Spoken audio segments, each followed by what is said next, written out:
Doctor Harika Surapneni, director doctor Harika ENT care hospitals, Hyderabad.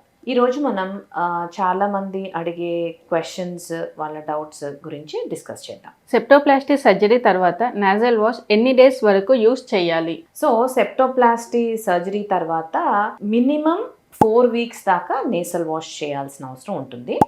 కొంతమందిలో dryness ఎక్కువ ఉన్న వాళ్ళల్లో అది ఈవెన్ 6 వీక్స్ దాకా చేయాల్సిన అవసరం పడవచ్చు. And once in a while if at all వాళ్ళకి ఏమైనా డిస్కంఫర్ట్ ఉండి, ఎప్పుడైనా ముక్కులో బాగా డ్రైనెస్ అనిపిస్తుంది, లేకపోతే ముక్కులో ఏమైనా బ్లాక్ అనిపిస్తుంది అనుకున్న వాళ్ళల్లో, అలాంటి వాళ్ళల్లో ఎప్పుడైనా కూడా అవసరం ఉన్నప్పుడు అలా వాష్ చేసుకుంటూ ఉంటే సరిపోతుంది. అదర్వైజ్ జనరల్గా surgery, any nasal surgery, septoplasty కానివ్వచ్చు, లేకపోతే ఎండోస్కోపిక్ సైనస్ సర్జరీ కానివ్వచ్చు, ఇవన్నిట్లో కూడా అట్లీస్ట్ 4 to 6 వీక్స్ వరకు ముక్కు వాష్ చేసుకోవాల్సిన అవసరం ఉంటుంది.